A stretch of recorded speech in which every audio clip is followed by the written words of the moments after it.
Uh-oh, I think we lost him.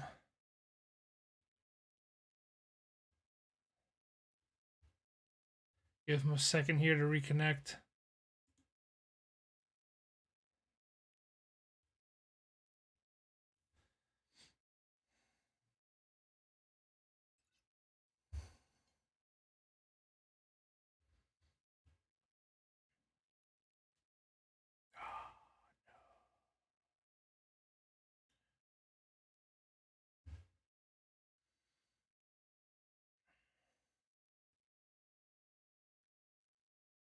Well, I'm trying to set up a live AMA, surprise AMA with the guys over at Amigo PC. Mark seems to be having technical difficulty, and it sounds like Scott's already gone to bed. So it's just me sitting here drinking by myself, talking to myself. Gotta have fun doing it.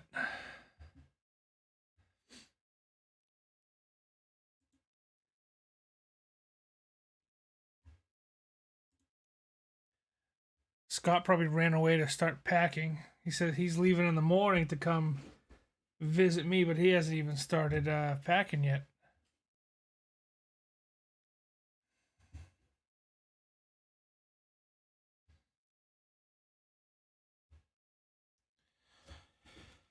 See if he reconnects here in a second.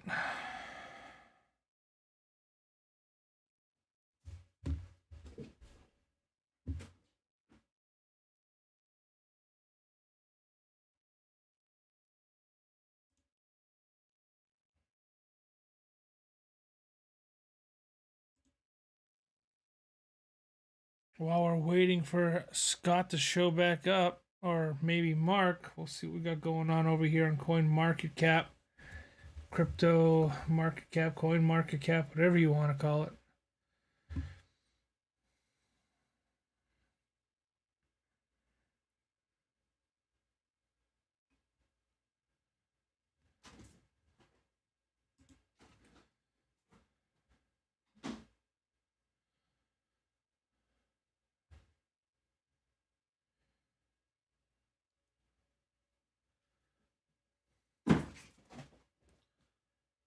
Freaking cats are going nuts.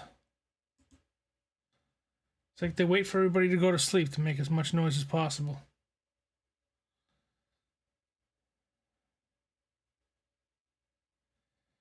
Doge dropped down to number 10. That's sad. I want to see Doge in the top 5.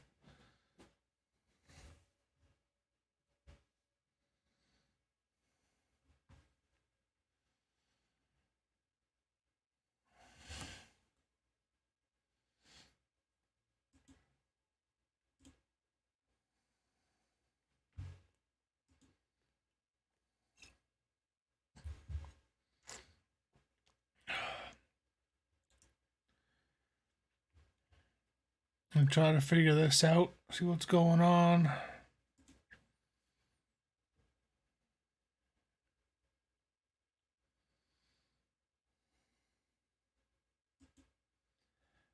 Sounds like Mark's trying his hardest. He's over there texting me, trying to get back online, see if this whole thing works out.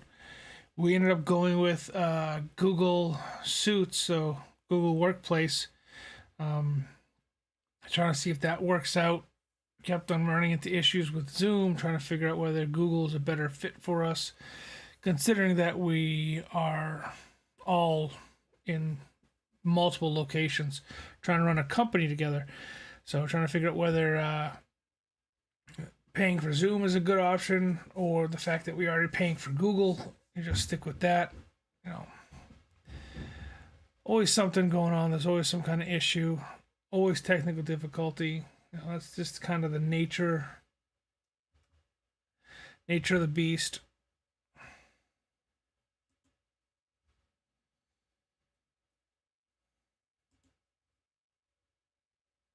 Trying to have fun with it, trying to see what's going on.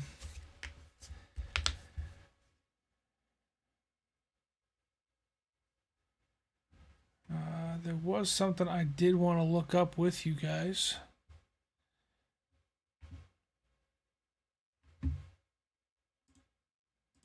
Let's see what's going on.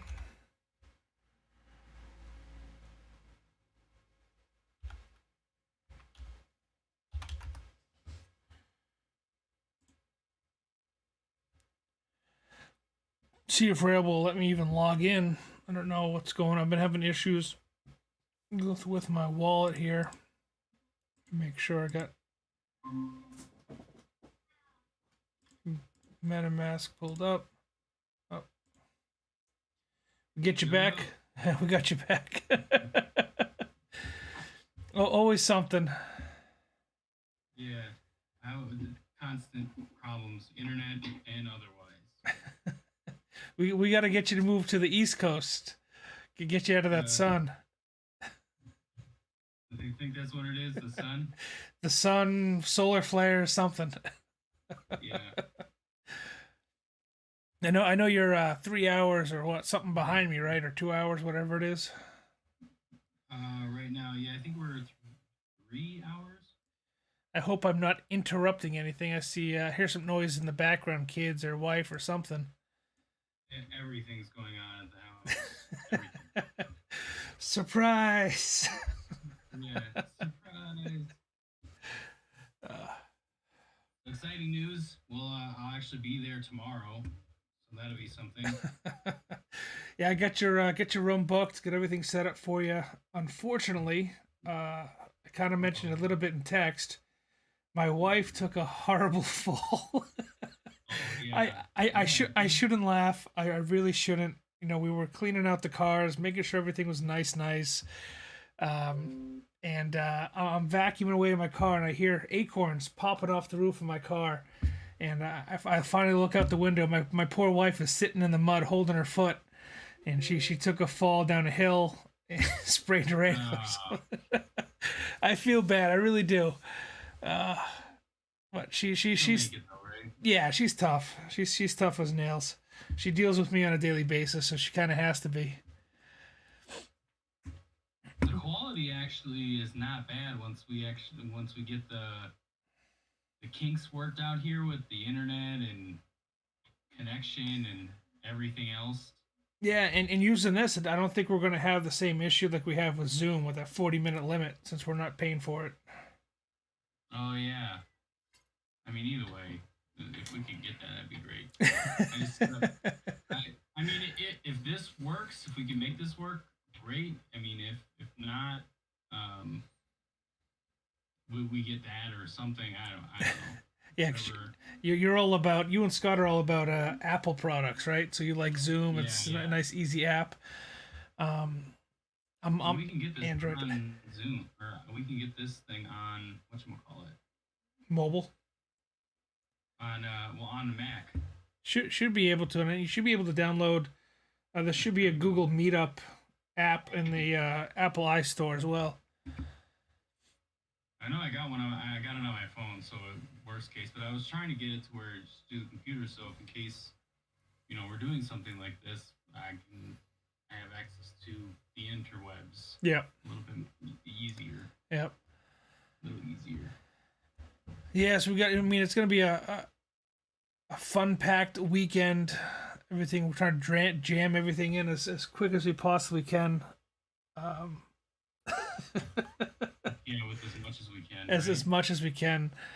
I got a package today full of SD cards and everything else ready to flash all these L3++ miners. Do you get Scott's package? Yes, I did. I got one package from him. I don't know if the modem is inside of it or not, but I got at least the switch package. So. Okay. Well, we'll see. And I don't know if he packed everything all together or how he did it. It looks kind of bulbous, so I'm hoping that the modem is jammed in there. I haven't opened it yet. I just got it not too long ago. It's a bomb. It's a bomb. I'm bringing the router, so make sure I get that. Okay, so you're bringing the router. Got it. Yeah, it's been eventful. I mean, knock on wood. The only thing that's kind of gone our way is the facility that we're looking at. But I mean, I set up the internet on Monday night, Tuesday morning. I called today to make sure that it was on, and somehow the wonderful internet service that we have, that we know and love. I'm not going to mention names because I don't want to get in trouble. but cockadoodle do, right? Yeah. I called them and they said there was an error in their systems and the order was never placed. So I ended up having Oh, yeah, ended up having to pay an extra $150 to make sure the internet is turned on by tomorrow. But we did get a free month from them. So I mean, oh, okay. overall, when you like you cross your T's, dot your I's, do your calculations, I think we're only losing like $10 extra. So it is what it is. It sucks that it had to go that far. It took me calling, waiting on hold for hours on hours to get them to make sure our internet was turned on. Like, that's annoying though. That's like I didn't even- And then they're not even gonna take, be accountable for their actions. Obviously, everything that they do is on a recorded line, so they Yeah, know the call will be there somewhere. yeah, Jerks. I, yeah. they're they're one of the best and the worst when it comes to being an internet provider. If I mean, I'm almost tempted to see what Starlink would cost us if that's reliable enough and steady enough to get us. Because the problem that we're having running a farm is we need consistent internet service without outages.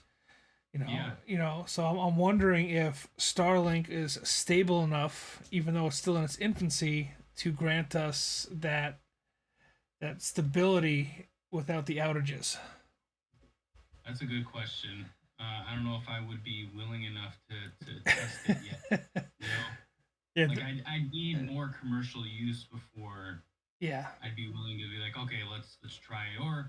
Or if we did it like a joint thing where we still kept the current service and maybe like did half the building on or not even half the building, maybe a room of the building on Starlink for a month or two just to see what kind of reliability it had. and for cost to cost, I mean, so we're paying 140 a month Yeah, for I think 100 whatever it is 100 megabytes for that's less than what I pay for my house. same So same here same here and I think Starlink is well it's a $500 for the dish right off the yeah, bat, but that the dish is yours, you keep it forever, and then it's $100 a month for the same 100 megabytes. It's like I know. but The only another thing that worries me about that too is CenturyLink promises the same thing. They'll give you 100 megabits for per second, and the moon, the stars, everything else. But their service is god awful. Like you keep like it, at least here where I'm at, mhm. like it's not reliable whatsoever. Constantly cutting out.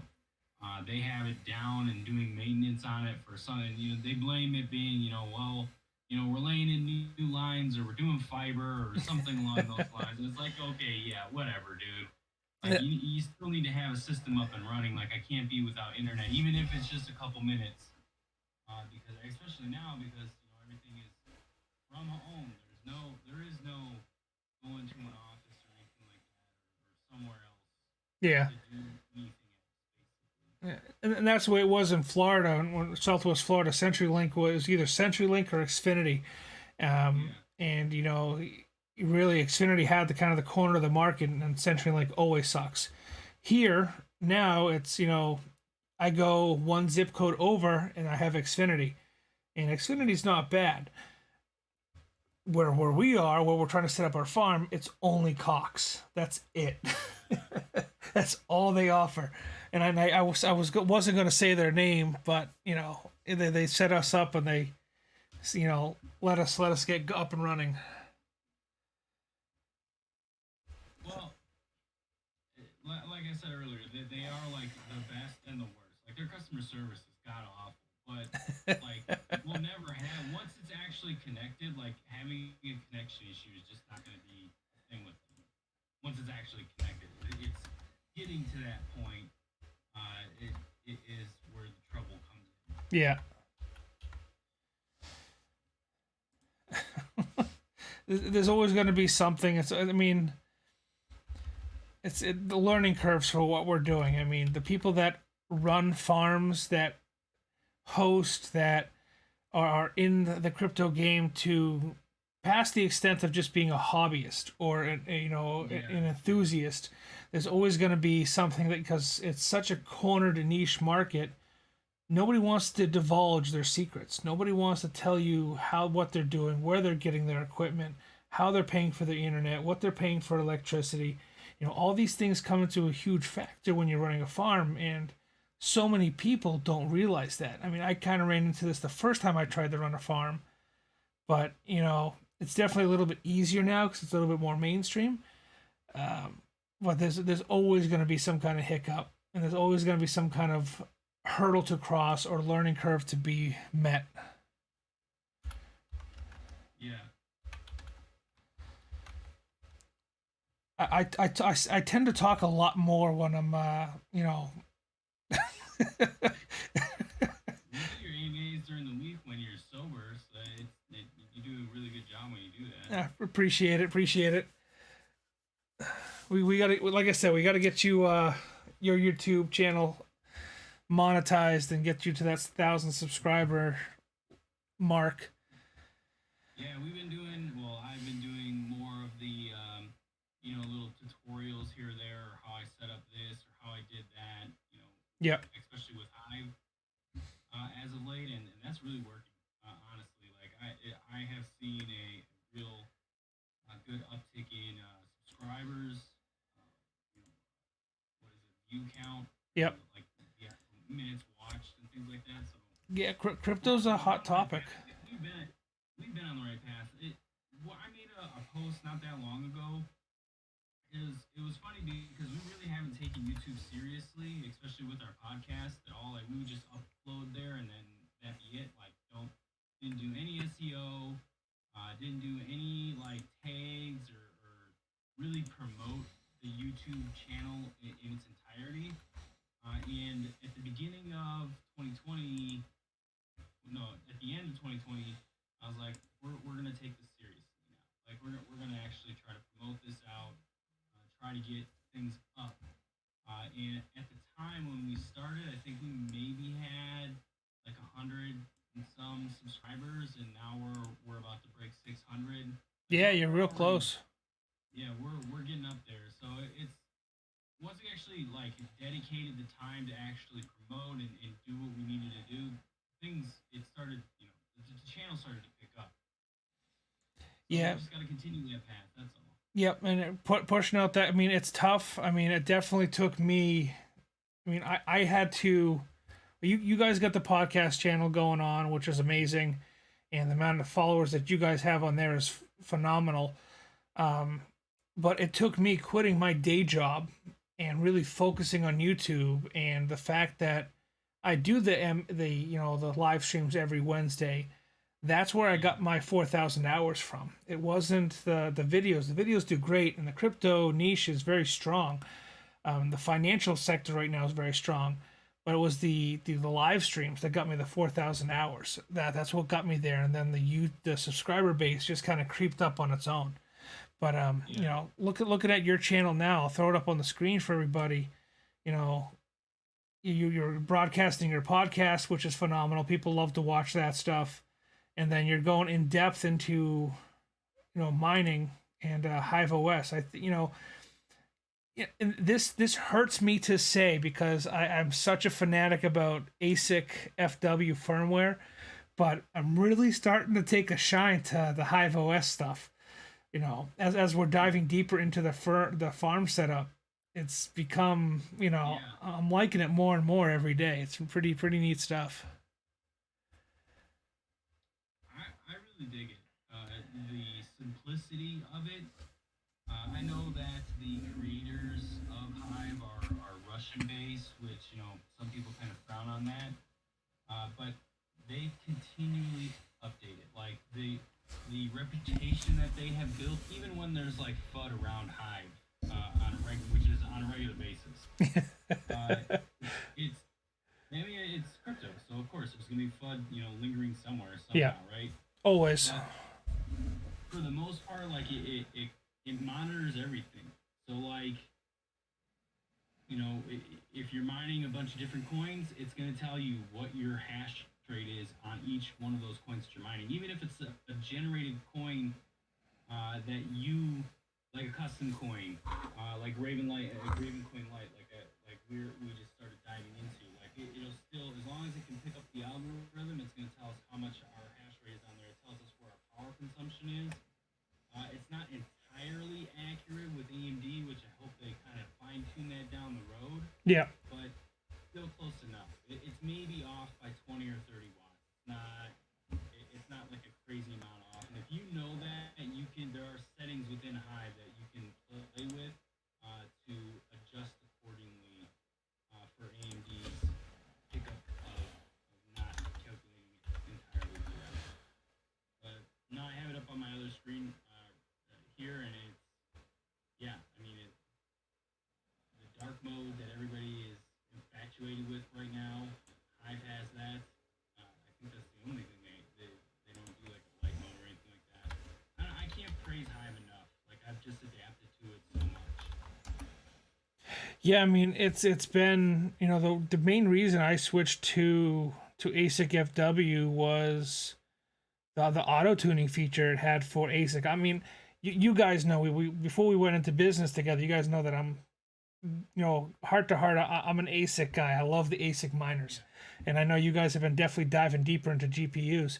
And I liked the ASIC FW firmware because it gave you the in-depth availability to individually tune your chips.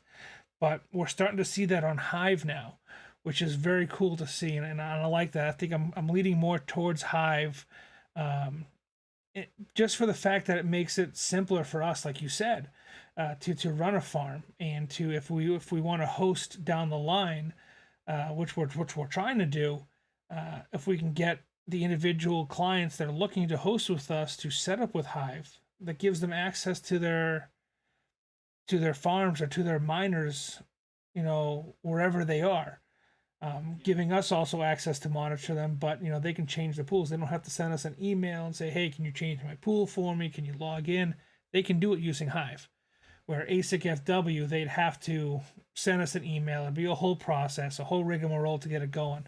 So yeah, I'm definitely leaning more and more towards Hive, definitely for running the farm. Um, and the tuning factors have definitely come a long way from what I remember when I first saw Hive.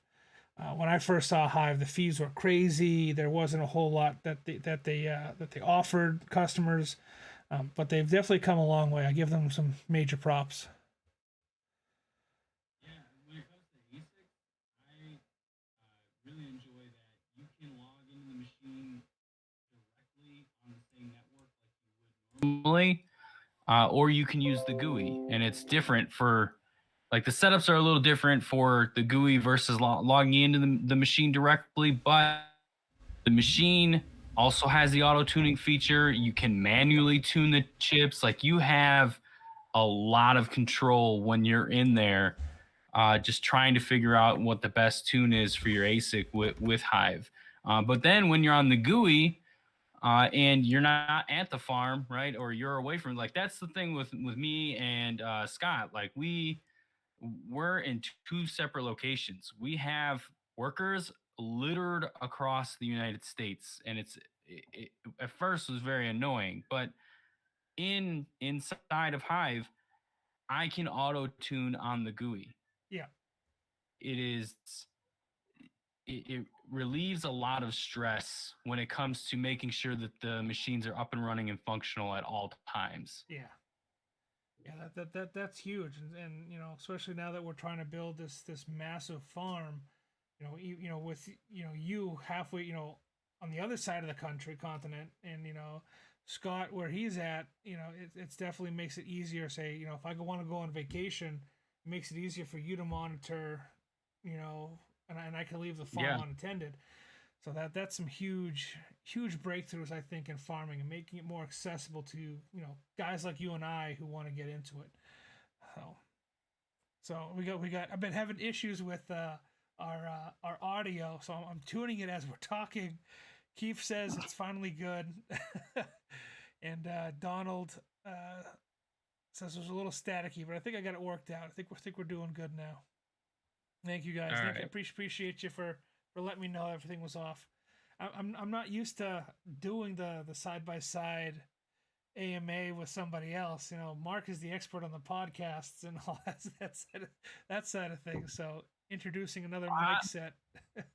I don't know if you saw our last video announcing, piggybacking off of your announcement with the coastal crypto stuff, but we wing it every single time that we're on live on mic, we're live or just in general, we wing it. And it can be one wild ride. Now, I try to edit, some here, there, around, but for the most part, we just try to leave what was there. And yeah, it's it is difficult when you're doing it side by side or just I don't know, even alone. Like I have a little bit of trouble doing that myself as well. Yeah, I mean, all my videos are just from like the top of my head. I will try to wing every single one of them. I think it gives me, or gives YouTubers in general a more, human feel or approach to the videos. Mm-hmm. I don't script anything. I kind of know a direction I want to go in, and I just wing it. It might take me 20 takes to get there. And my brother, who is who graduated summa cum laude from Florida State in the film school, gives me shit about it constantly. He's like, you need to write it down. You need to get a script going. You need to get a teleprompter. I'm like, no, I can't. I can barely put my shoes on, while standing. I know I can't read and try to give out directions. I'll be too focused on reading. So I got to kind of wing it. And, that's how I taught. This is how I'm doing YouTube. And it seems to be working out for me. And we've got a good audience. I mean, you guys got a great audience. The Discord on my side is great. And, it works out. I mean, you find your audience at some point in time. And it's about a matter of just being comfortable with what you're doing. I agree 100%. So what's Keith up to? What kind of questions or anything that does he have? What's he got going on? He was getting on me about the sound, and then my last my live stream yesterday was getting on me about Compass. But it's all in good fun. I mean, he seems to be doing good with Compass. I know I had some not so nice things to say. I do apologize now. Waiting to see how he responds. I really would like to see Keith get into making some drone YouTube videos. He's like a drone expert from what I understand. I'd love to see him get into some drone videos. That seems to be a very niche market on YouTube. He could definitely make a run at it. I've watched a couple drone YouTube videos. One guy like just basically took his drone and went right into a lava pit with it. Like I don't know if he was like remote recording or what he was doing to keep the video feed, but all you just see is the drone right in there and then disable because it went straight into the lava. Full kamikaze into the lava. Yeah. I mean, those things aren't cheap. I mean, you got to be making some serious coin to be able to, kamikaze a drone. I say it all the time in my videos. I mean, I'm a cheap bastard. I could never do that. I'd be like cringing the entire time as it was, watching the dollar sign just dive into the lava. Look, I'm not DJ Khaled, all right? I'm not out here throwing champagne in the pool. Like, come on. It's insane. It took my wife months and months of begging me to get a new camera for my channel. Now it's a little bit of a wider of a lens. It's a better picture. It's 4K. It's supposed to be 4K, but now you can see the whole mess from my kids behind me, and my messy desk. So, cheap isn't bad all the time. I was using an old Android cell phone, to cast my videos. It worked out for the time being, but I broke down. I bought a new camera. I had to do it. When I come talk a little your setup, breaking up a little bit. I'm on like, is it coming in better? There you go. Try that. Yeah. When I'm there, we definitely have to talk about setups because like with mine, dude, I bought a $20 Dell computer upgraded the CPU. I don't even have a graphics card that I'm running this through, and that's probably part of the issue of breaking up everything. But it's just a regular webcam. Like it's not a drastic setup. The most expensive piece of my equipment is the mic and the mixer. So my audio is clean, right? Yeah, But super clean. everything else is everything else is not. It's all cheap stuff, Well, your but it video, works. yeah, the video doesn't look bad. I mean, I'm using, so I went on. I mean, I say I'm cheap most of the time. I went on a little bit of a spending spree when I first moved here. So the computer behind me is for my kids. This is a custom computer Yeah. for my kids. And then on the ground behind me, which you can't see, but that's kind of propping up that picture that my wife drew. That's actually sitting on a custom gaming PC that I built, and it just sits Okay. there unused. I mean, we're probably going to throw that in the farm, just to help monitor stuff. I think that'd be easier. But that was my main PC for a long time, doing all this YouTube stuff, and I broke down, and these guys locally talked me into buying a, you know, what is it, an MSI? I gotta open my drawer here. Yeah, MSI laptop with a 2060 graphics card, and this Oh, okay. crazy processor. I mean, it runs everything. So right now I have the monitor I'm talking to you on. I got a second monitor for my trading, um, and I've been slowly picking up things along the way, um, trying to be as cheap as I can, because it broke my wallet picking up that laptop. Like, I did not want to open my wallet to pay for this laptop, Yeah, to do that. Yeah. but I finally did I, it. I think my problem is that if I have the accessibility to another graphics card, I'm gonna mine on it. So, and I don't want to do that with equipment that I need to run the channel on. And I think that that's just a struggle at some point I'm gonna have to get over, because I'm sure I could get a decent graphics card and build a decent rig to run the entire show on. But I'm forcing myself to try to avoid that until I'm actually ready to not mine with a graphics card, I guess. Yeah, that's, like I said, you guys are major into graph GPU mining than I am. I think there's a 1060 sitting in this. It's a 1060 or 1080 sitting in the PC behind me. I mean, that's an all-in-one. That's nothing special. Hmm. But yeah, I definitely want to dive deeper into the graphics cards, and I know exactly. I mean, you posted on Twitter. What was it, a 3090 you picked up? Yeah. Yeah, that thing was very, very sweet looking. I think as we got dive deeper into this farm life that we're trying to live, this crypto mining farm, we're probably going to end up picking up more and more GPU rigs.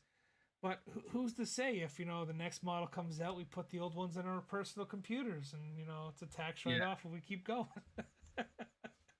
Well, I mean, the great thing about it is, I mean, if you depending on how you, and I'm not an advisor and all that fun jazz ever, but these things we can write off on depreciation, so we can take it off over time. So that is a great positive on getting, like, the graphics cards, the ASIC machine. But yeah, no, I want to say maybe a month ago. Yeah, about a month ago, me and Scott were basically breaking down the price of, okay, well, what is a 3090 rig? What does a 3090 rig look to us? And we're like, okay, well, we know we can set up, a 12, 13 rig GPU because we had one at the time. And we're like, okay, well, what if we did that on a 3090 basis? What does that look like? So we started to put it together, on paper, and we realized, okay, that's a lot of wattage for 13 3090s. Not even just the cost, it's just the wattage alone is like, okay, well, that already needs to be on a 30 amp. Like, we can't have that just on the way that we have it set up right now, which is definitely not something I would recommend, just because it's not safe. Yeah. Well, it wasn't. We don't have it set up that way anymore because we don't have the rig there anymore. But either way, so we ended up, we're like, okay, well, what if we break it down a little bit further? Like, how do we get a B? And we realized that even if we were to do, a 3090 rig at $10,000, right? That $10,000 worth of GPUs of 3090s, uh, that's a lot. Yeah. Like that is a good amount. That's 2, 4, 6, 8, 10. That's 5 GPUs. That's that's half a gigahash worth of Ethereum hash rate. So, okay, let's make that a reality. Let's try to figure out how to do that without having to come out of pocket again. Right. So the one thing we did is okay, let's list our 580 rig. It's 12 GPU rig, so we decided we're going to list it. All right, we listed it. And we continued to mine with it, and while it was listed, it took 2 weeks, and we got a buyer. And I listed it like an asshole. Like it was like eBay scalper prices listed. So, which I'm not really that kind of person, but we have a goal in mind here, and we're like trying to accomplish that goal. So within a month span, we decided we're building a 3090 rig, we're selling the 580 rig, and we're gonna start building it. And as soon as I sold it, within days, I had a 3090 in my hand. That's awesome. Oh, That's your awesome. face there. I mean, I think we brought it up before. I mean, I can't remember it off the top of my head, but I like GPU rigs. I just don't. Maybe it's my ADHD. Maybe it's the fact that I spent so many years as a welder and fabricator, and I like form and fitment. But GPU Yeah. rigs don't have form. They don't have fitment. So I really like the server mounted GPU boxes Oh, that they come yeah, out yeah. with. I can't remember who makes them, but it's like 12 GPU server mount rig. I have no problem once we get up and running finding the cache or figuring out a way for us to pick some of those up, because I mean I have the server rack already sitting in the back room. You'll see it this weekend. Yeah. I'd love to fill that up with 3090s and just rack on rack on rack and just let it run and eat. We got Keith over here laughing at us, going GPU, CPU, laptops, PCs, anything I can mine, I'm gonna do it. He says, honestly, John, Same here. I'm liking GPUs more than ASICs. It is what it is. Higher upfront cost, but the same power. You can earn more and swap between coins as you like. Yeah, I mean, there's always going to be, different Pros and sides of the cons. scale.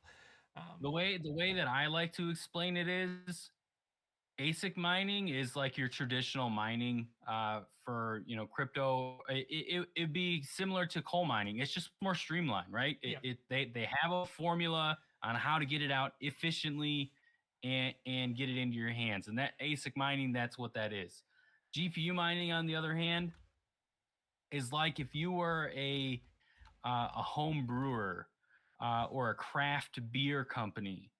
It takes patience, it takes dedication. It is more unique than just doing ASIC mining. Yeah. Just because there's avenues that you could just venture off in.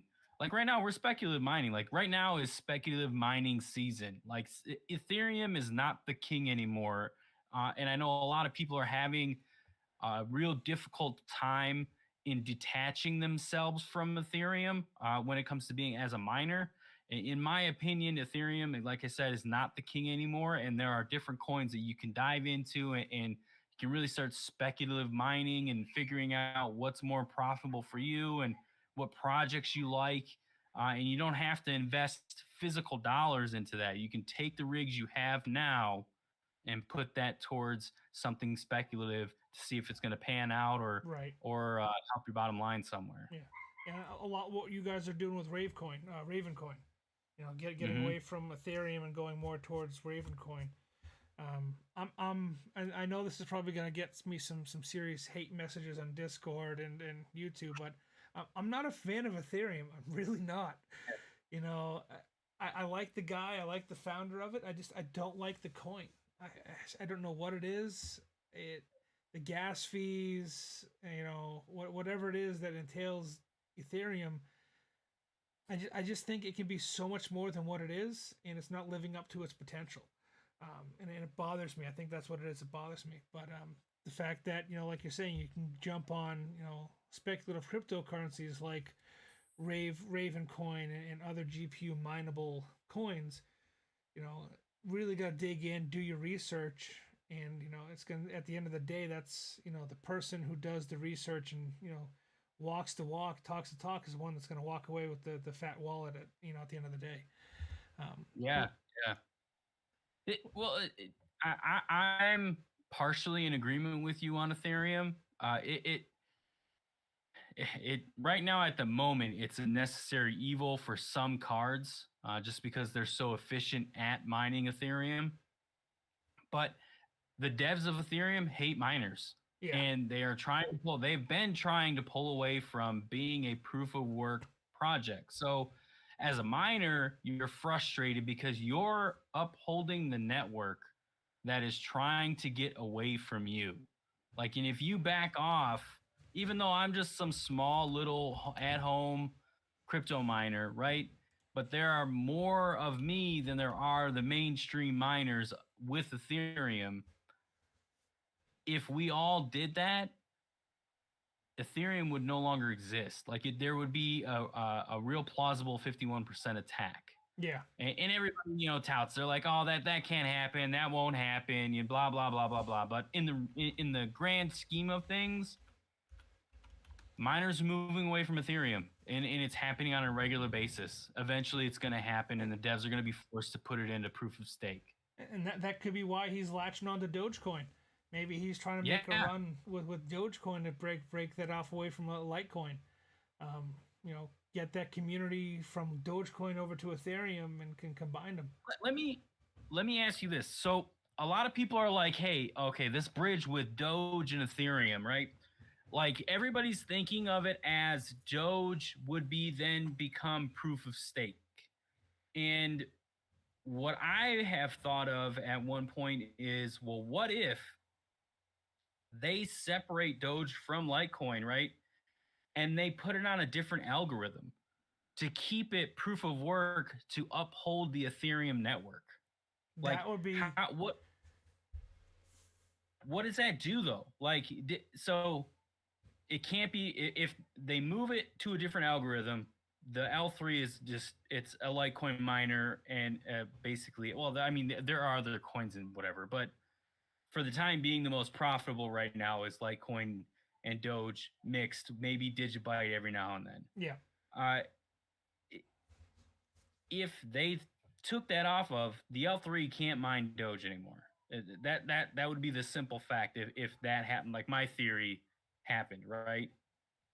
That would be the stupidest decision that they could make, in my opinion. I understand. I mean, we can go way back. Dogecoin was created in 15 minutes, and was thrown and attached, piggybacked to the Litecoin network because it was a joke. He didn't think it didn't have the legs underneath it to sustain it, so he attached it to Litecoin so it would be around for a while. He saw Litecoin as Bitcoin was gold, Litecoin is silver, and Dogecoin is, say, bronze. It's going to be around. Yeah. I think as soon as you take Dogecoin away from Litecoin, it needs to remain script.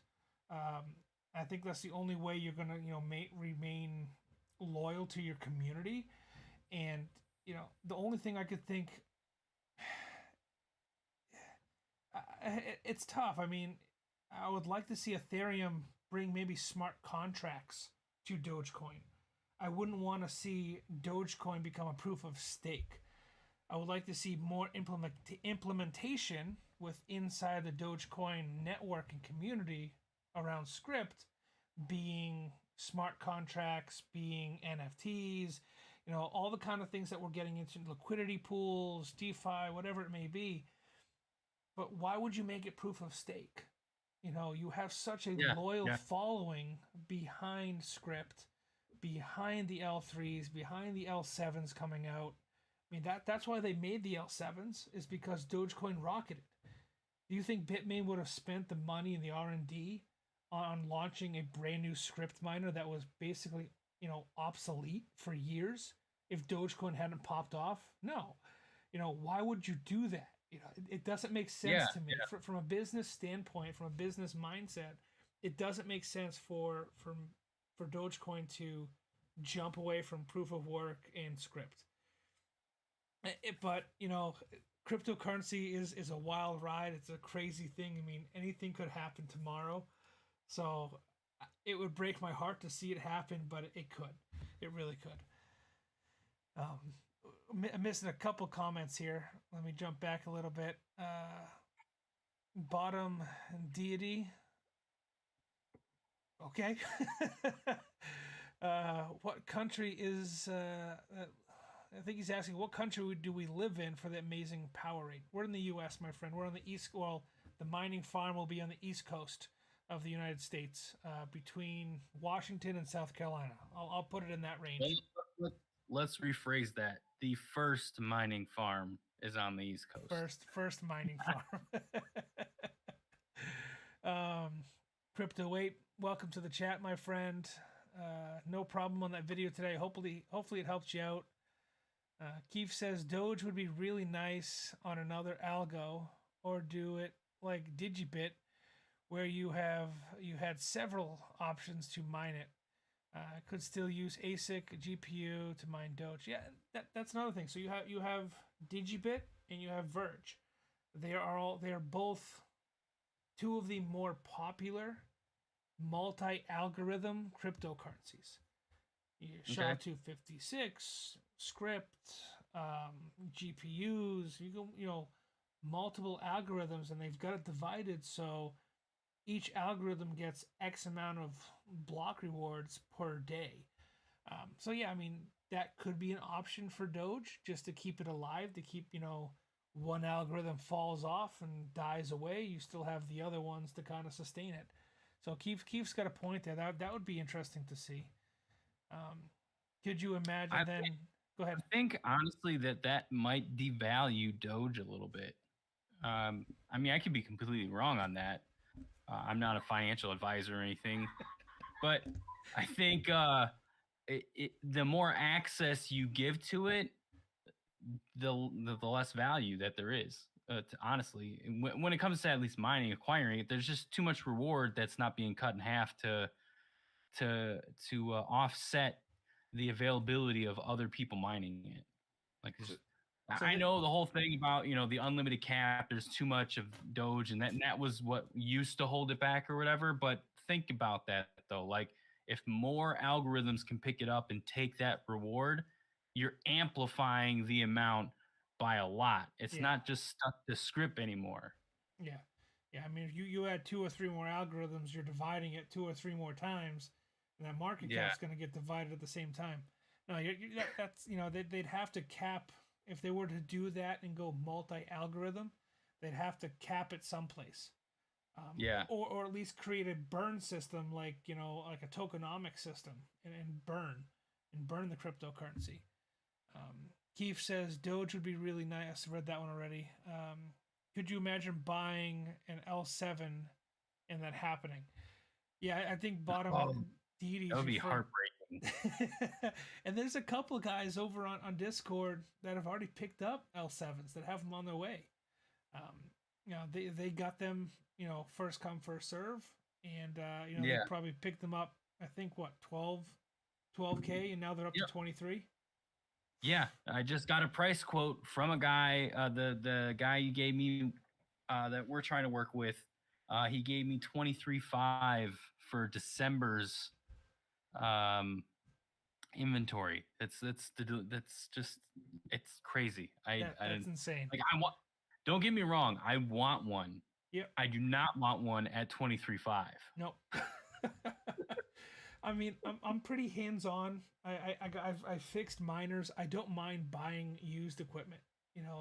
The amount of stuff that can go wrong on equipment, I don't see it being a total turn off from picking up used equipment. I'd like to pose this to especially a couple of the couple in your Discord that have actually got one, to let us take a look inside the L7. What if we were able to make some L3s basically an L7?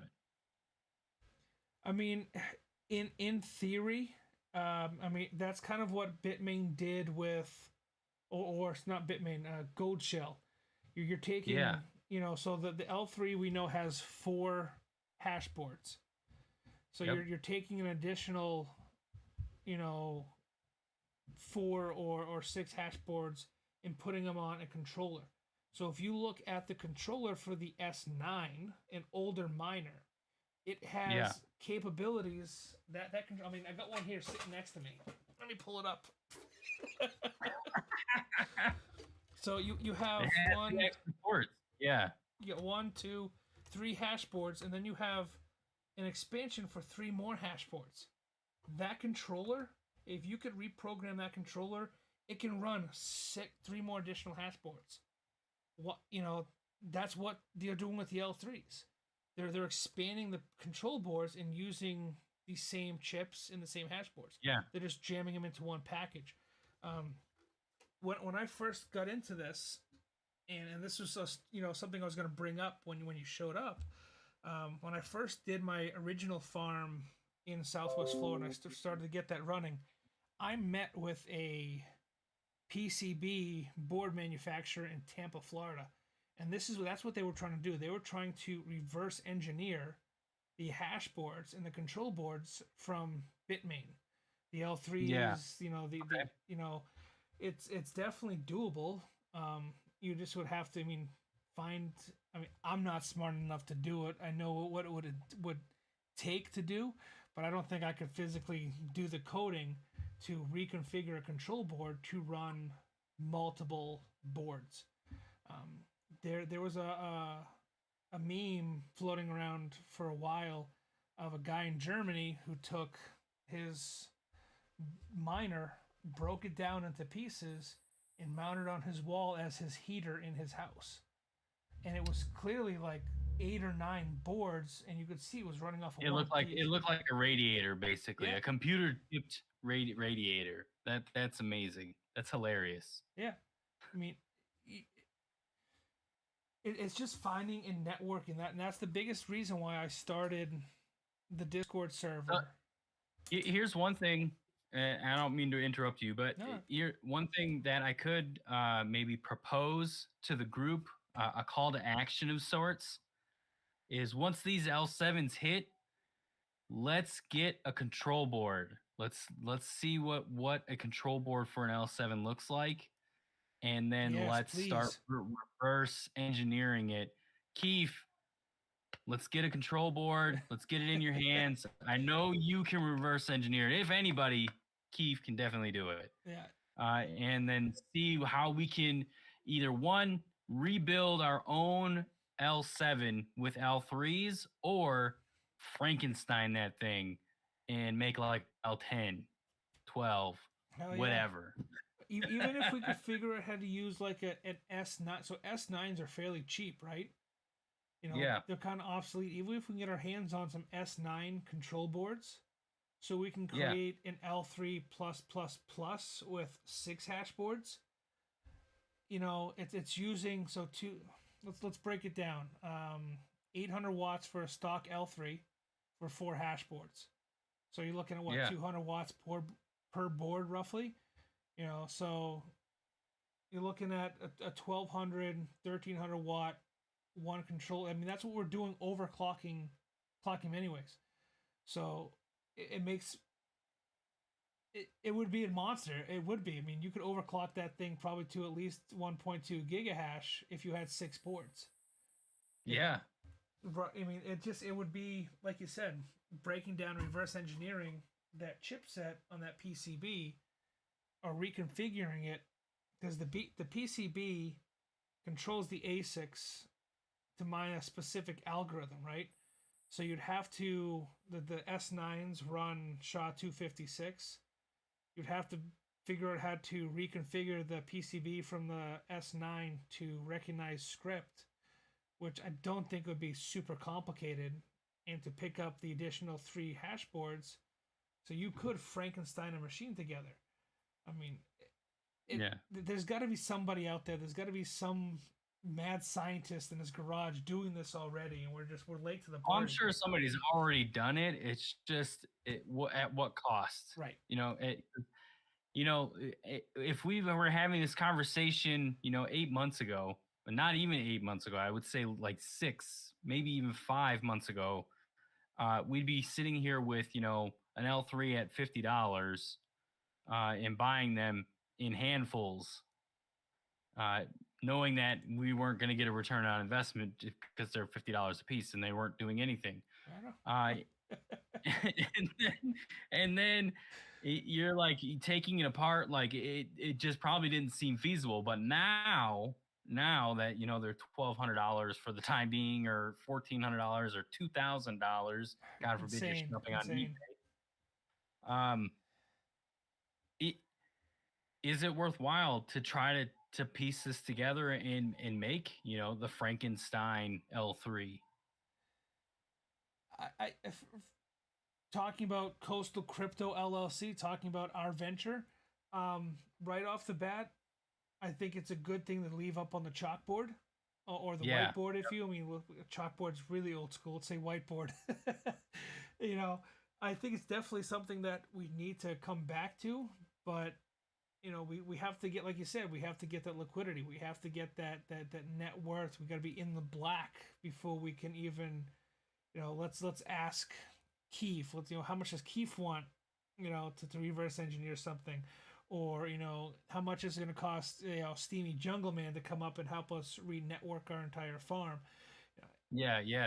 We got to get to that level. I think we're in a good place to start, and I think it's definitely something that we could definitely make a run at. I think it's definitely worth it. It's a good concept, and as we get towards the kind of the apex of mining, I think we're going to see more and more of that. Where in the broad spectrum and the bigger picture of cryptocurrency, we're still very young, so we're seeing new equipment come out constantly.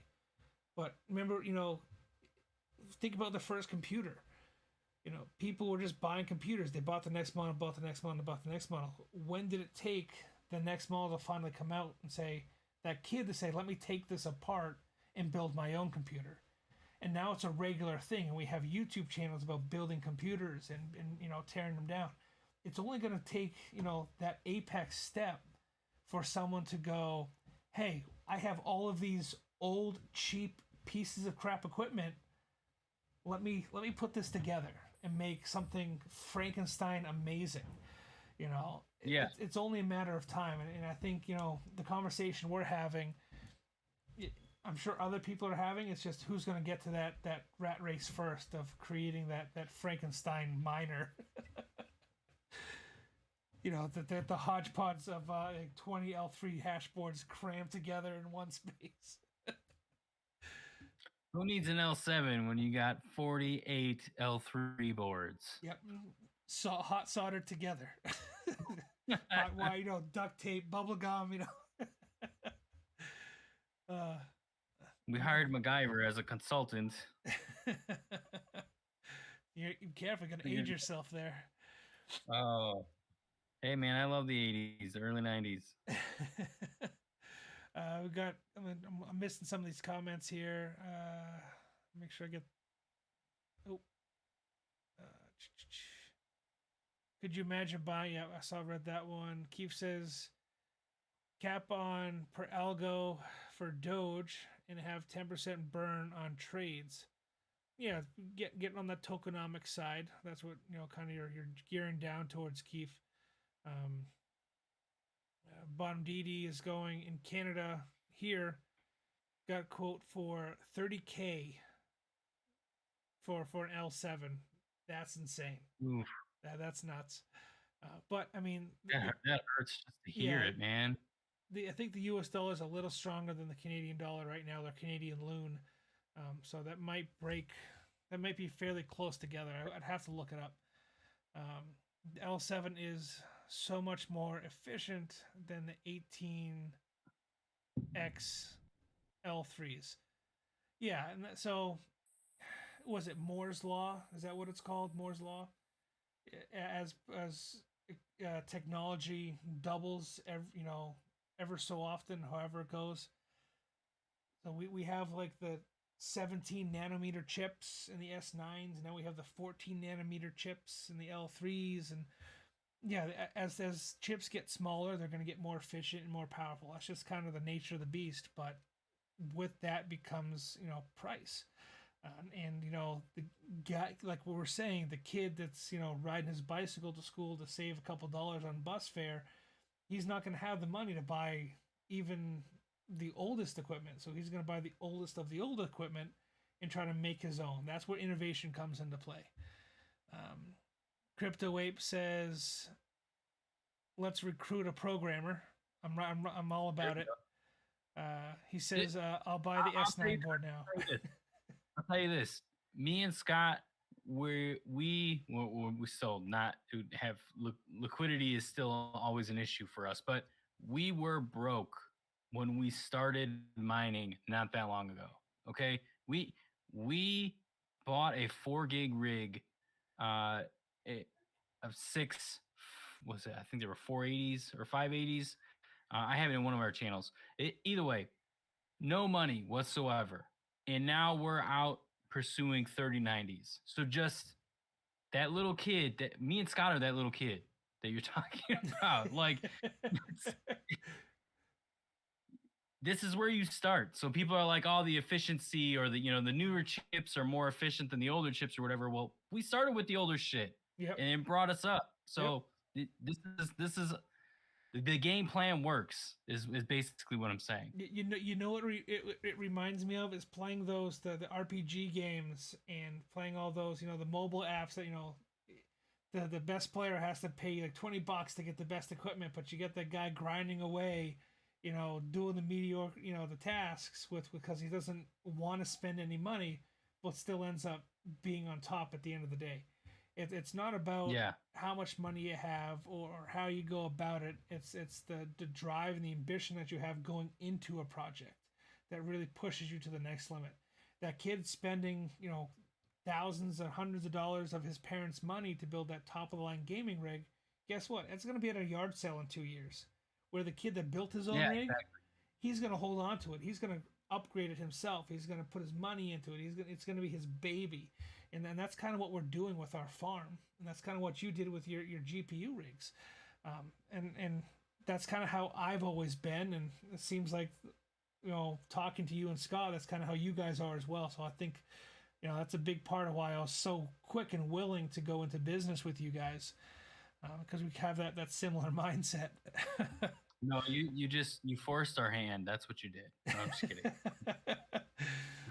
I threw down an offer that you guys couldn't refuse. Yeah, I paint houses. If anybody will get that reference. No, yeah, it's. Did you used to play MMOs at all ever or anything like that? Yeah. Okay. So I'm an avid Final Fantasy fan. Okay. I don't play as much anymore because of the endeavors that I'm involved in. Like my life is too consumed with everything else. But I used to play Final Fantasy 11 religiously. And there was always the guy that had enough gil to buy whatever equipment or you pay people to get the equipment that he needed. He just sat off to the side to get the collections that he wanted.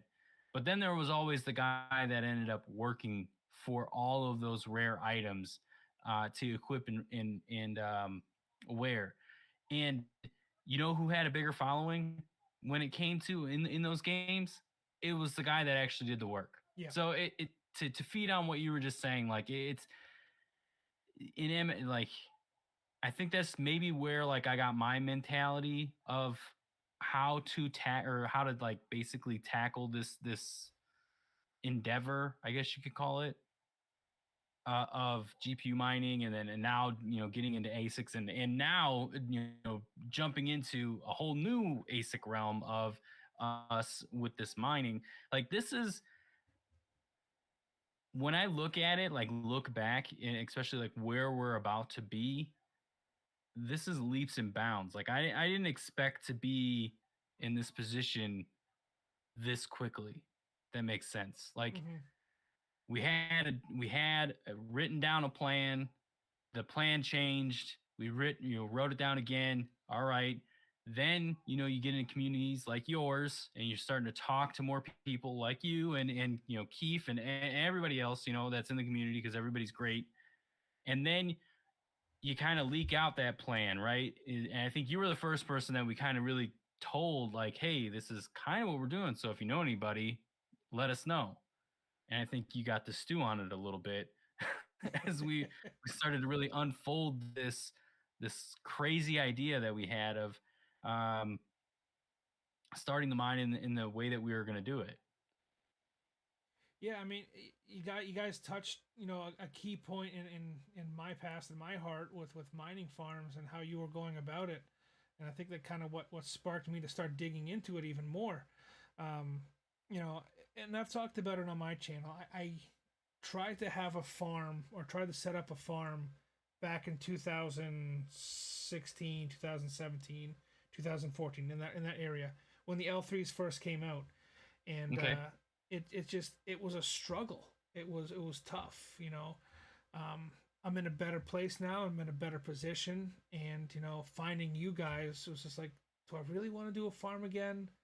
And then I got the message that I shared with you that kind of sparked this whole thing, and now we're just like, screw that whole conversation. Let's do our own bullshit.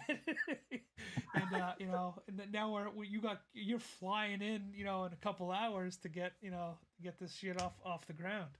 I'm not even packed, dude. I gotta like get off of this call so I can pack and get to the airport. I mean, yeah. What time? My wife is probably freaking out upstairs. I think I hear stomping around with her crutches, letting the dog out. I feel bad. Let me see what we got going on in the chat here. Let me read up a little bit. Crypto Ape. I'll buy an S9 board right now. Let's find an engineer. I agree. Can you buy an L7 case? I mean, so Do we need a case though? Really? yeah. I mean, I can make one. I'll weld something for you. And I literally screwed a 560 to a piece of wood in my garage the other day to make sure I had the GPU set up and ready to go. Like case doesn't matter to me. I don't care what it looks like. Does it work? as long as it makes you money. Yeah, exactly. And to be honest with you, that case, I mean, the Bitmain case, that it's extruded aluminum. Coming, Yeah. I got to touch upon my fabrication and my welding history. That's a piece of extruded aluminum that probably cost them maybe 10 cents to make, if that. It's done on 50-foot sheets, and it goes through a saw and just chomp, chomp, chomp, chomp, chomp. That's it. It cost them nothing to make those cases. That is probably the cheapest part of the entire miner, and everybody's all about these cases. I know.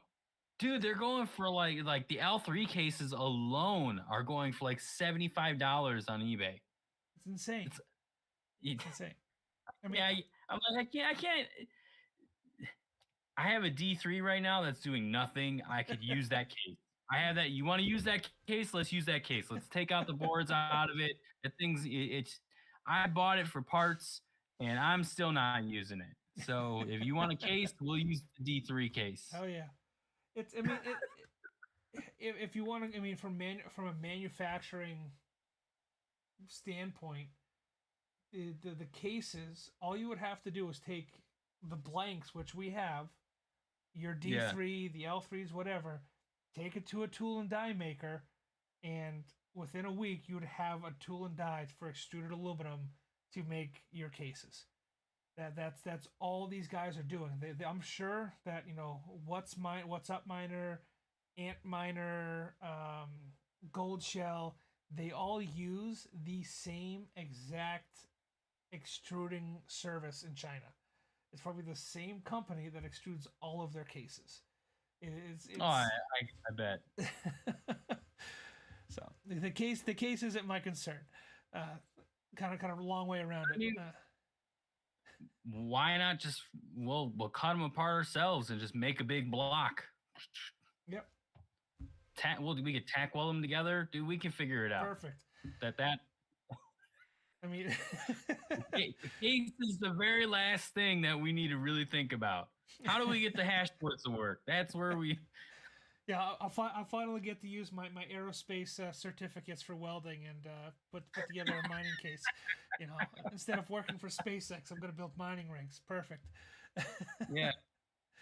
That mining rig will go into space. Let me tell you. Especially if it doesn't do what it's supposed to. Right. Strap some rockets to it. Crypto Ape says he's got an IT networking degree and he would love to help. Hit me up on Discord, Crypto Ape. We'll talk. We're always looking for help. And he's got a Bachelor of Computer Science and IT Network. Hit me up.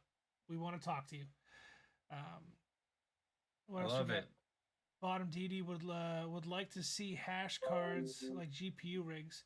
They have them. They are out there. There are a couple companies. Spadoodle was one of the first that did it, and there are some new ones that have followed that make hash boards like graphics cards, and they mount them in servers or server-mounted rack systems. He also says, I just bought a handful of L3 cases. A handful of L3 chasing the dream. Good luck, my friend. Let us know if you need any help setting them up. Crypto Ape again. It would benefit all of us. I don't use. I guess his knowledge. Knowledge is king. Lots of comments. I can't read them all, guys. I'm sorry. Big one here though that I touches a soft spot in my heart is mineral oil rigs or mining or immersion mining. I love immersion mining. That'll be in our future. Give us some time. I've done it. Well, I'll for sure. I want to do at least like one GPU rig in immersion, so that will happen at some point. I've done ASICs in immersion. It's pretty cool. The difficult thing, I mean, you can do it cheap like I did with just simple mineral oil, but the only problem is the power supply. It's too much power. It's too much amperage for the mineral oil, so it does end up shorting out. Doesn't fry it. It can't run in mineral oil. But the ASIC miner itself can. But there are companies out there nowadays that actually make immersion mining liquid that you can submerge the entire power supply and ASIC miner, just dunk it. I'd love to build another rig. I built a two or three ASIC mining rig for immersion mining out of a deep freezer. I'd like to build more. I mean, they're pretty cool setups, and they're a lot cheaper than running AC or dehumidifiers all day long. They definitely keep costs down. The upfront cost is expensive, yes, because you got to buy all the oil. But you save a lot on power for efficiency, and you save a lot on making sure that they're cool. Yeah. So,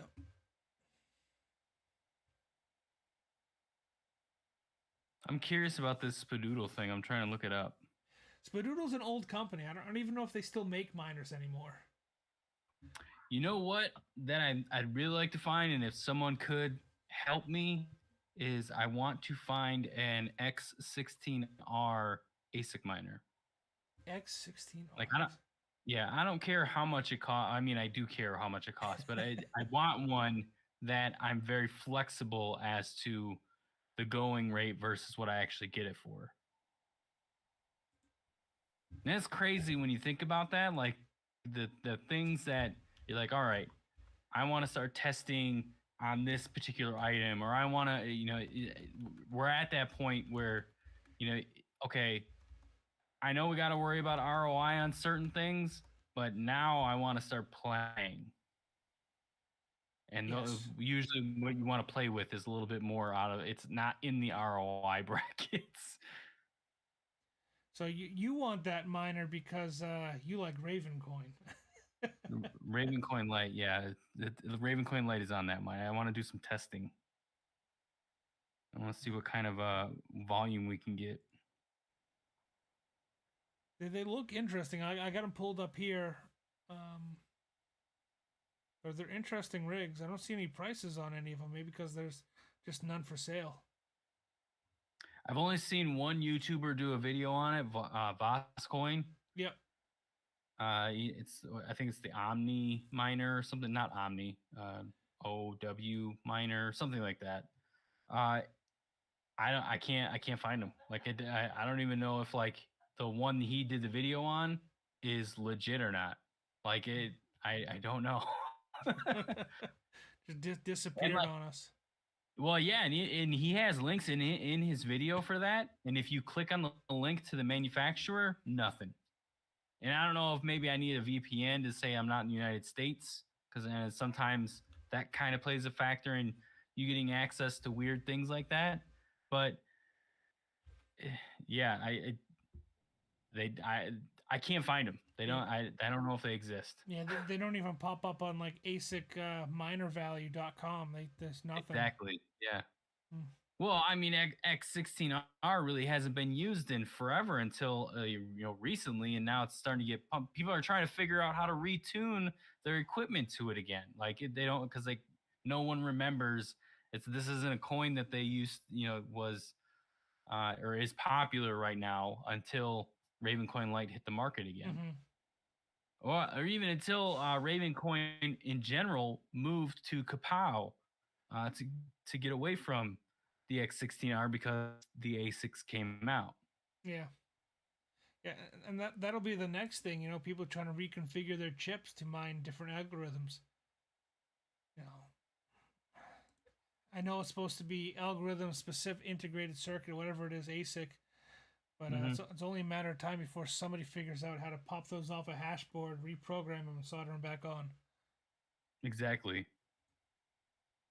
Which I'm sure it can be done. I mean, I'm not really that far from a microchip plant here, so I don't see why I couldn't just go to them and be like, figure it out. Yeah.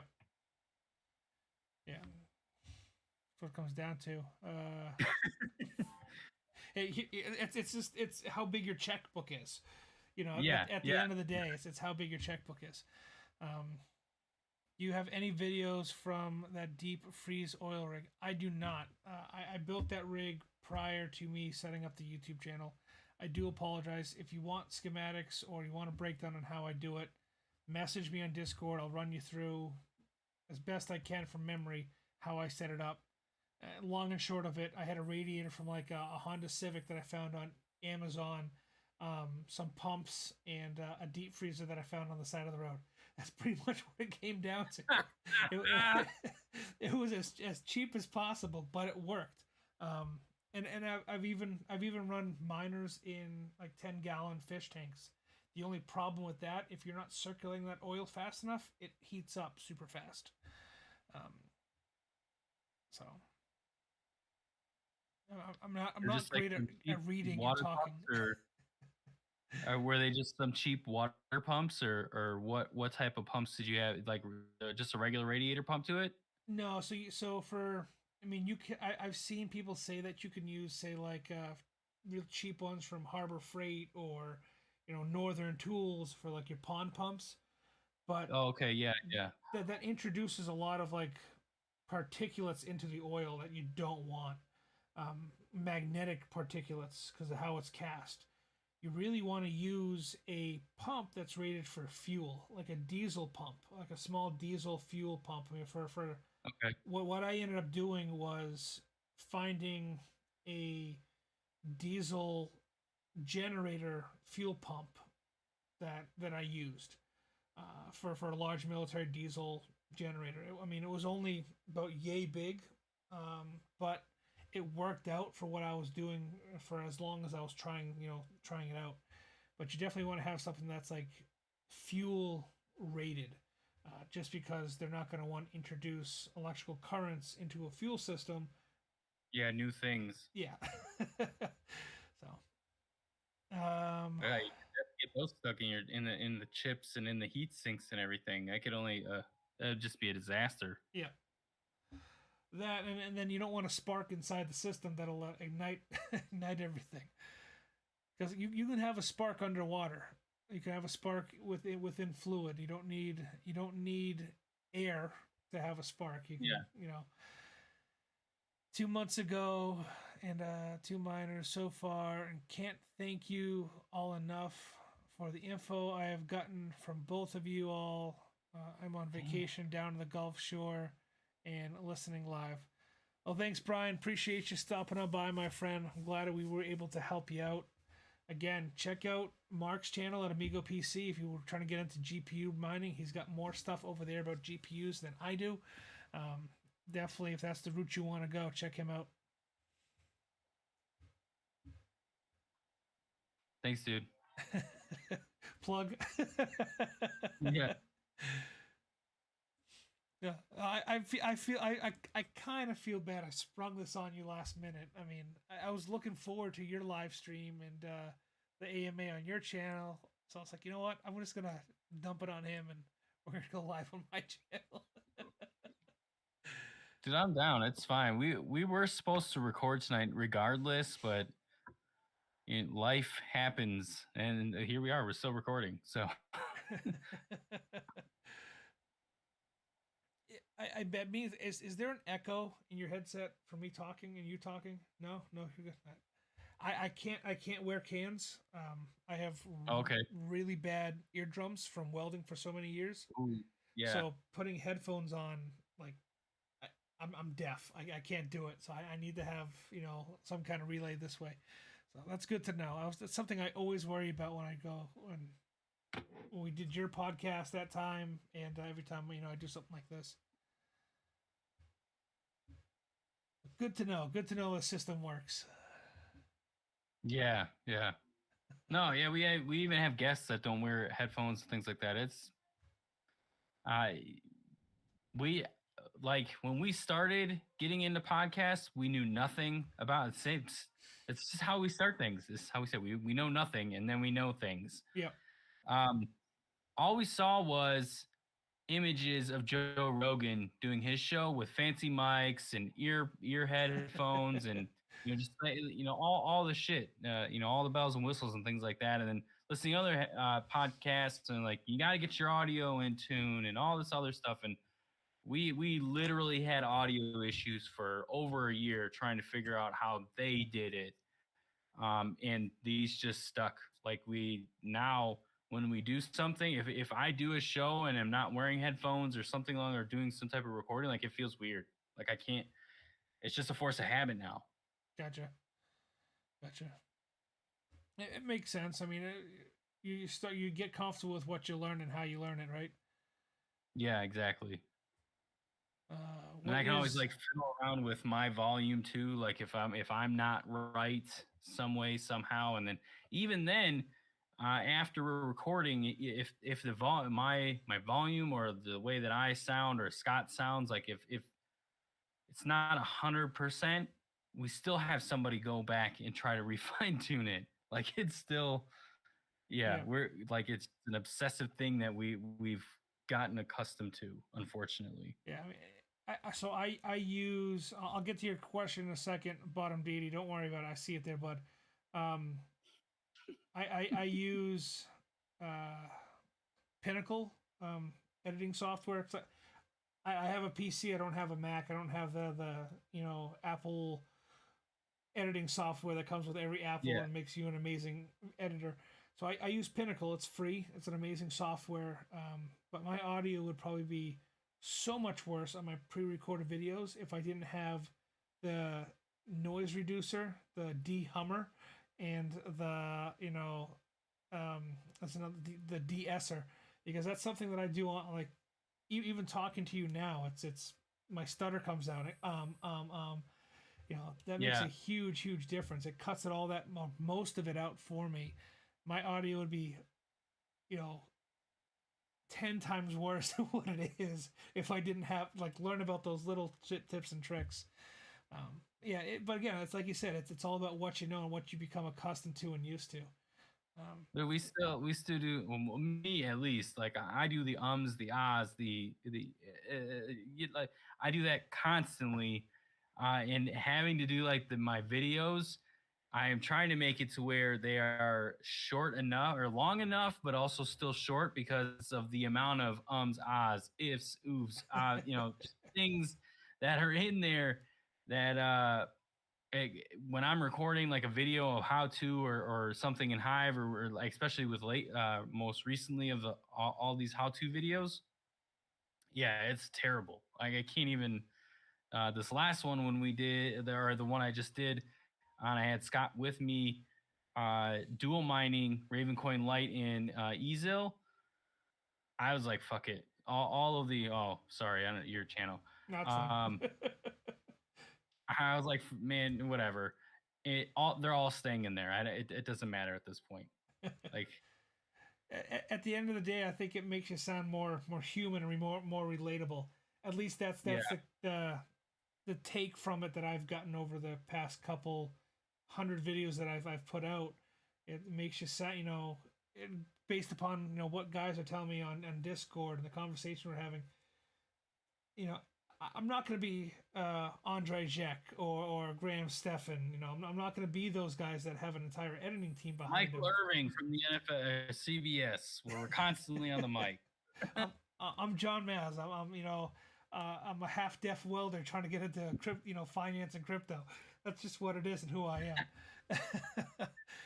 am. Yeah. Sorry to keep you on hold there. I'll get to your question. He asks, what is your power rate at your new farm? We're not disclosing that information.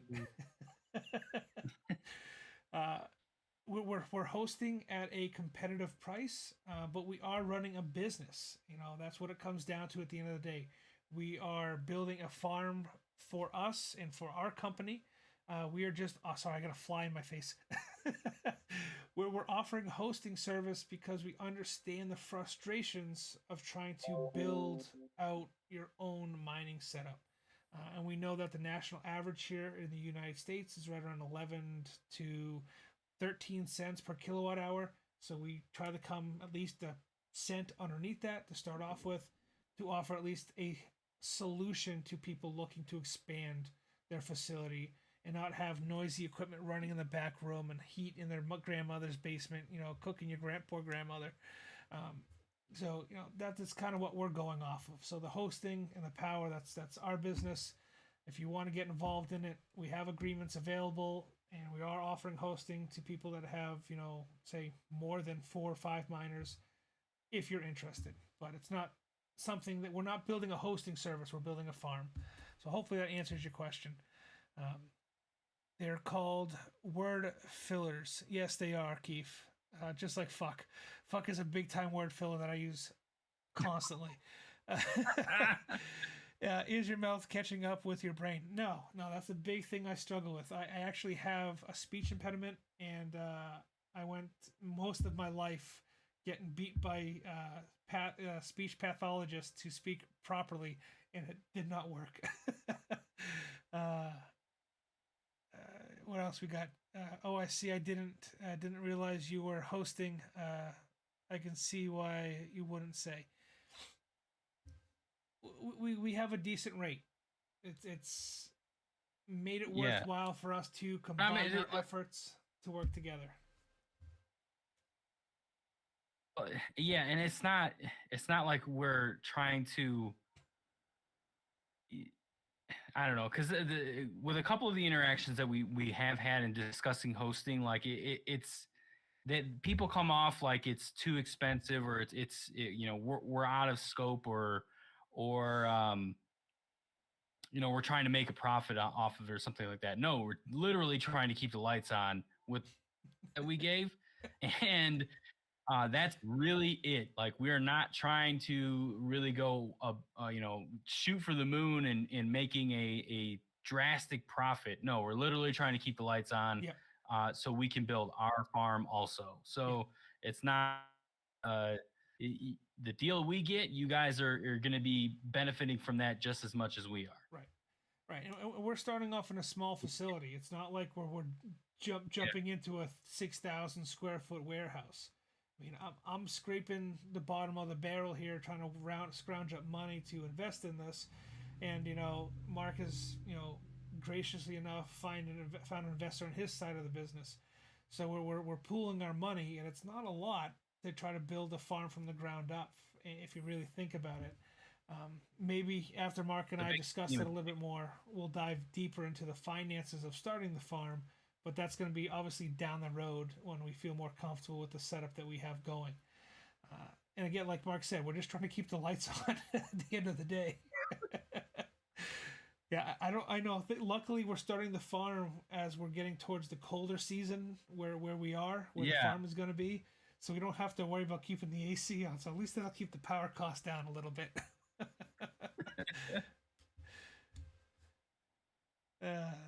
Yeah, exactly. I think that's just, it needed to be said though. It's like, because some of the interaction that we've had, it's like we're trying to make some type of profit off of it, and in reality, that's not the case. Yeah.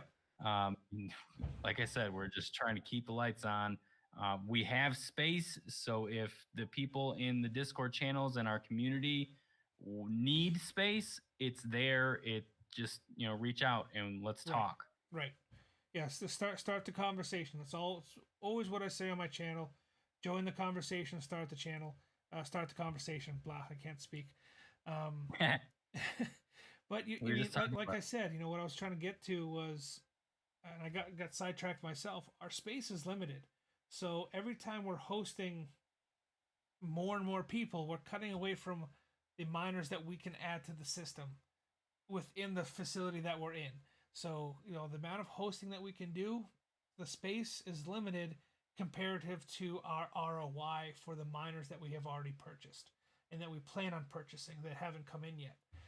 So hosting is there as saying thank you to the community. We still have to run a business and keep the lights on, but it's not a service we have to offer. It's very easy for us to say no hosting and we're just going to focus on the farm. But being miners ourselves and starting in basements and garages and across countries, we understand it's tough. A closet. Literally had a mining rig in a closet. Just put that out there. Like, literally has happened starting this endeavor. So, trust me. That's the breaks, and that's kind of what you have to do. All right, I found 5 Alibaba people who have that OW miner, possibly. So we'll see. You have like I don't know what it is. I mean, I've reached out, so I've done, and we've kind of talked about this a little bit on your podcast. I don't have good luck with Alibaba people, but you seem to have the golden touch. I don't know what it is. They like you. They like your mannerisms. You seem to have the golden touch. So I'm gonna leave that completely up to you, and just let me know who to write the check to.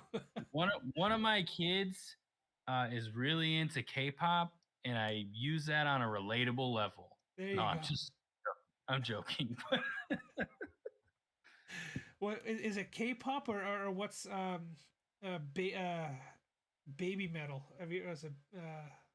I have not heard of baby metal. That is curious. I'm gonna have to. What is that? Is that a little baby just playing a guitar or walking on it, or little like K-pop idols jamming out to death metal?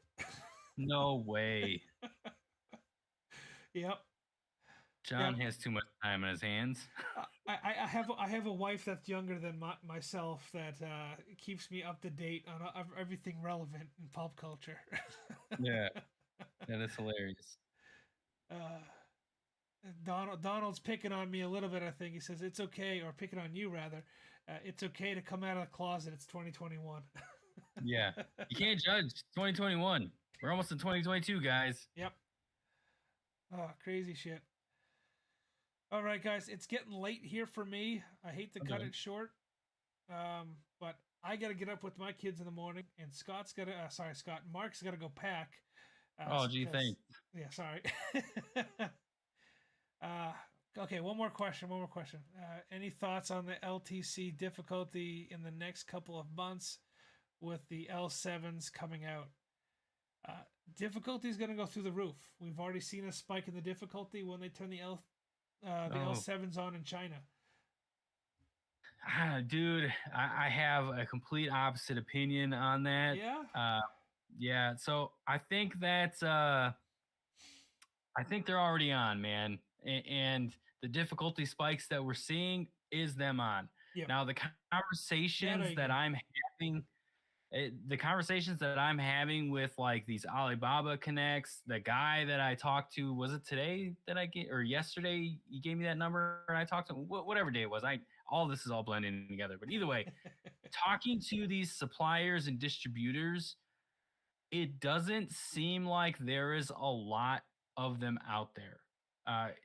It just the way that they're coming off. Now, is that a tactic, a sales tactic on like Alibaba suppliers or something? Maybe.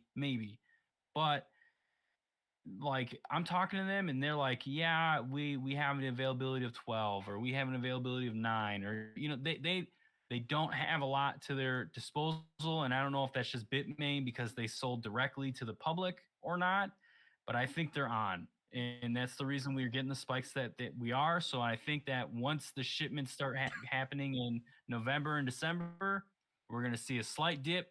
L3s are going to become a little bit more popular, profitable, not popular. They're already popular, more profitable, and then they're going to get turned back on again once they get to the locations that they're going to, and then we're going to see the difficulty that we have today. That's my opinion, though. No, I agree with you. I do. I do think that we know Bitmain runs their own farms. So I definitely think the L3s have the L3s, the L7s have been on for quite some time. But so I'm gonna go down the chain of command a little bit here from my experience when I was looking for the L3s. You could fly to China right now and put an L7 in your suitcase. If you had the money in the means to do so. If you were pandemic and everything, you could absolutely do that. That's something that my previous partner and I looked into doing, was either finding a connection in China or ourselves flying to China to pick up these miners, because they already exist and they're already out there. The first batches, these people on Alibaba, they are all in the same province of China. They all have they're all picking up from their brother that works in the factory that can grab him a couple, because I'm sure the employees are given a couple of miners for themselves and they can distribute them as they please. And it's a trickle down effect. So the suppliers that we're getting off of Alibaba are the guys that have some kind of connection directly to the factory and the manufacturer, and then everything else that's coming out our way December and November are the miners that are either already out, that they're pulling out of the farm, that they say were tested and adequate and meet specs, and those are the miners that we're getting. I mean, I bought a brand new L3 when they first came out, and it had dust in it, like it was running, like the fan had dust caked on it, and they said it was brand new. No, it wasn't. It must have been running for 4 or 5 months before they sent it to me, and that's exactly what they're doing. I just think that as they ship out that first batch to us, North America and the rest of the world, that they're obviously going to keep producing more, and it's just going to keep adding to what's going on. I don't think that they can really produce more until at least 2023, though. You think The chip shortage that's going on right now, none of the foundries are like actually right. Like Samsung can't even produce chips at the current moment. Like they just can't. And the chips that they are creating, they're doing it for their own inventory, their own electronics, versus giving them out to NVIDIA, AMD, giving them out to other companies to facilitate their needs. Like car manufacturers are trying to take leaps and bounds in technology inside your vehicle, and they can't because they can't get their hands on chips. Yeah. You're seeing entire parking lots full of F-150s, that don't run. Yeah. Yeah. The future is going to be crazy once we get that all sorted out. But I think that's going to wrap it up for me, Mark. I'm ready to same here, dude. do it. All right. I will see you Friday afternoon. We'll have to do something so we can kind of tour the facility for everybody, so they can kind of see the inside of the farm at least. So everybody that's following along or catching this secondhand, make sure you hit that notification bell, hit that like button so you don't miss when we release that video. And appreciate you, being a good sport for my surprise AMA. Absolutely, dude. All right, I'll see you in a couple hours, my friend. Take it easy. Yep. Yeah.